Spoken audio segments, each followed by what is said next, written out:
ജന്മിത്വം കൊടികുത്തി വാഴുന്ന കാലമാണ്. അടിയാളരുടെ വീടുകൾക്കൊന്നും അന്ന് വീട്ടുപേരുണ്ടായിരുന്നില്ല. ചാത്തൻ്റെ തറ, ചക്കിയുടെ കൂര എന്നൊക്കെയായിരുന്നു അടയാളങ്ങൾ. പുന്നപ്രയിലെ ശങ്കരൻ തൻ്റെ കൊച്ചു വീടിന് വെന്തലത്തറ എന്ന പേരിട്ടു. ശങ്കരനെ ആരും ചോദ്യം ചെയ്തില്ല. 6 അടി പൊക്കം, അതിനൊത്ത ശരീരം, ആരെയും പൂസാത്ത മുഖഭാവം, എന്തിനും പോന്നവൻ.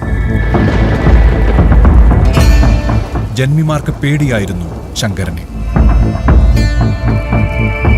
1923 ഒക്ടോബർ 20 വെന്തലത്തറ വീട്ടിൽ ഒരാൺകുഞ്ഞു പിറന്നു. ശങ്കരൻ അവനെ അച്യുതാനന്ദൻ എന്ന പേര് ചൊല്ലി വിളിച്ചു. അച്യുതാനന്ദൻ എന്ന വാക്കിന്റെ അർത്ഥം നാശമില്ലാത്ത സന്തോഷം അനുഭവിക്കുന്നവൻ എന്നാണ്. ഒരു പക്ഷേ ഏതു പ്രതിസന്ധിയിലും പിടിച്ചു നിൽക്കാൻ ആ നാമധേയം അവന് കരുത്തായിട്ടുണ്ടാവണം. 4-ാം വയസ്സിൽ അമ്മയുടെ മരണം വസൂരി പിടിച്ചു.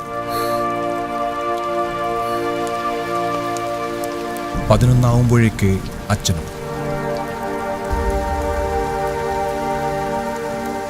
അനാഥത്വത്തിൻ്റെ ആഴപ്പരപ്പുകളിൽ വീണുപോയപ്പോഴും നിലവിളി അമർത്തിപ്പിടിച്ച് ഉശിരോടെ തലയുയർത്തി നിന്നു.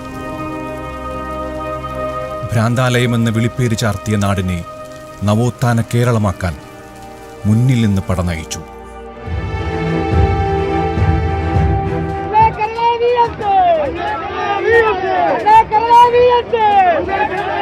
നിയോഗം പോലെ നൂറ്റാണ്ടുകാലം. വില്യം വേർഡ്സ്വർത്തിന്റെ 2 വരി കവിത ഇങ്ങനെയുണ്ട്: